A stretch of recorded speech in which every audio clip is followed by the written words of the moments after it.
And that I started YOU as a YOUer, and in addition to it being a place where I knew I belonged, it was a place where my opinion mattered and my talents could be put to good use. So, like if someone in the group was planning an event, they delegated some of it to me, and I felt confident that I could take my part.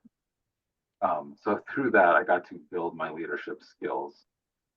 And so tonight, we're going to look at um, some qualities of a good leader, identifying your leadership style, and then we'll have small groups to discuss the benefits and challenges of your leadership style, and with how to mentor new leaders. So, some qualities of a great leader are that they're trustworthy, and trust. It's inappropriate to extend trust before trustworthiness has been demonstrated. So, like if you want to be a positive person for the teens at your ministry, you have to demonstrate that you're trustworthy. And a lot of this is through accountability. So it's like, do you follow through with what you say you're going to do? And maintaining a safe space or communication, just being trustworthy and demonstrating that you're continually trustworthy is important. And you can articulate the purpose and the goals of any activity.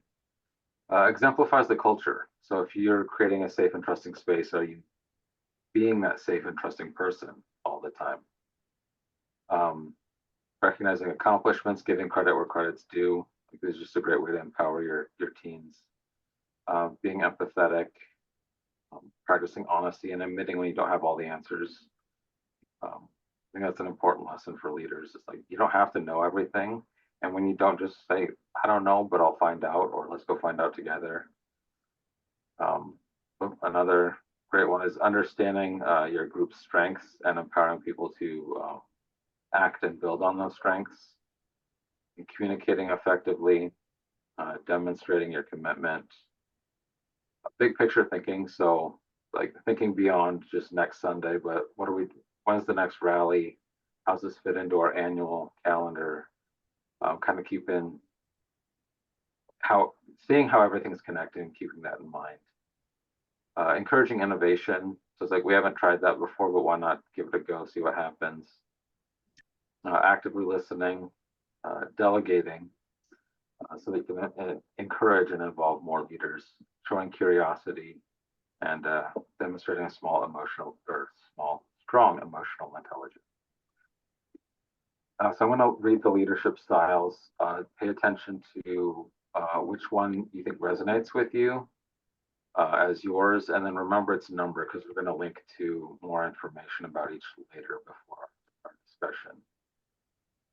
Okay, so the first style is the autocratic leadership style, also called the authoritarian style of leadership.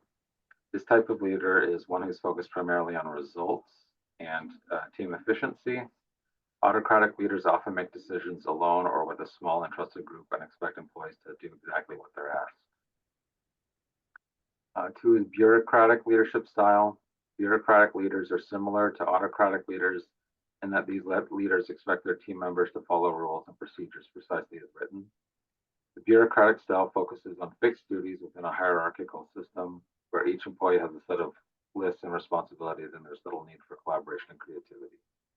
Also, this refers to employees because I got it from Indeed, just because they had a good synopsis of each.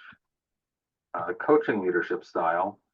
A coaching leader is someone who can quickly recognize their team members' strengths, weaknesses, and motivations to help each individual improve. This type of leader often assists team members in setting SMART goals and then provides regular feedback with challenging projects to promote growth. They set clear expectations and create a positive, motivating environment. Democratic leadership style. The democratic style, aka the participative style, is a combination of the autocratic and laissez-faire types of leaders. Democratic leader asks team members for input and considers feedback from the team before they make a decision. Because team members feel their contributions matter, a democratic leadership style is often credited with fostering higher levels of engagement and workplace satisfaction. Laissez-faire leadership style. The laissez-faire style is the opposite of autocratic, focusing mostly on delegating many tasks to team members and providing little to no supervision. Because laissez-faire leaders don't spend time intensely managing employees, they often have more time for other projects. A pace setter leadership style. The pace setting style is one of the most effective for achieving fast results. Pace setter leaders primarily focus on performance and often set high standards and hold their team members accountable for achieving their goals. Servant leadership style. Servant leaders live by a people-first mindset, believe that when team members feel personally and professionally fulfilled, they're more effective and more likely to regularly produce great work. Because of their emphasis on satisfaction and collaboration, they tend to achieve higher levels of respect. And 8 is a visionary leadership style. Visionary leaders possess a powerful ability to drive progress and usher in periods of change by inspiring employees and earning trust for new ideas. A visionary leader is also able to establish a strong organizational bond. They strive to foster confidence among direct reports and colleagues alike. So hopefully you've found or identified the style that you relate to. I'm going to paste a link in the chat so you can read a bit more about your style. It's just another paragraph, and then it highlights